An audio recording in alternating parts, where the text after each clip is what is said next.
नमस्कार मंडळी, जय खानदेश. आज शिकणार आहेत आपण खूपच सुंदर आणि सोपी रांगोळी 11 ते 6 डॉटनी. देखा मी आजूबाजू अशा रेषा मारी लिहिणार आहे. 11 ते 6 डॉट पाडीन. आपले बाजूतून असं आयताकार षटकोन आकार तयार करीन. अशा पद्धतीतून 3-3 रेषा मारी लिहाने. देखा पहिले मधमा माराने, मग आजूबाजूमा अशा क्रॉस, एक सरळ आणि आजूबाजू क्रॉस, आणि त्याला आपले गोल करी लिहाने. देखा आणि अशा पद्धतीतून पान आकार किंवा अशा पद्धतीतून आपले आकार काढी लिहाने. खूपच इजी आणि सोपी रांगोळी, अगदी फटाफट आणि झटपट होणारी रांगोळी आहे.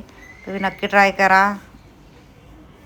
आठही आपले छोट्या छोट्या रेषा पाडीन, छोट्या छोट्या डॉट पाडी लिहाने. आठही 2 डॉट पाडीन पंच करी लिहाने. हे देखा इझिली कोणले बी येईल एवढी सोपी रांगोळी. नक्की ट्राय करा. इंस्टाग्रामवर बी म्हणे आय डी आहे, फेसबुकवर बी आय डी आहे. नक्की ट्राय करा. फक्त आपले गोल गोल करीन, पान आकार काढा नाही मधमाई. छोटे छोटे गोल पान आकार काढीन. आठे हलका हलका शेळ देईन. आठे रेषा मारीन. आपले छोट्या छोट्या डॉट पाडी लिहाने. आणि आठेही 2-2 डॉट पाडीन. बोटेवरी पंच कर लिहाने आपले एक बोटेवरी. सेम त्या पद्धतीतून. आणि मला जर व्हिडिओ आवडणार होईल तर व्हिडिओला लाईक करा, शेअर करा, चॅनलला सबस्क्राईब करा, आणि बेल आयकॉन बटन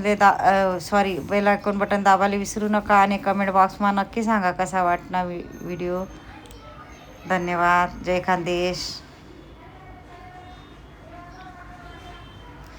आठे आपले कलर भरीन बोटेश्वरी. देखा पंच करी लिहिणार आहे. ज्याला कलर नाही भरता यायचं होणार त्याने अशा पद्धतीतून छोट्या छोट्या डॉट टाकीन बोटेवरी दाबी लिहानी.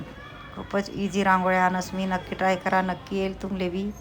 आठेही आपले देखा असा षटकोन आकार तयार करी लिहाने. देखा अशा पद्धतीतून वरून लिहाने, खालून ज्या ज्या डॉट आहेत ना आपल्या आकारातून दिसतंच ना षटकोन, अशा पद्धतीतून. आणि काय कारणामुळे अर्धी रांगोळी राहिली, सॉरी.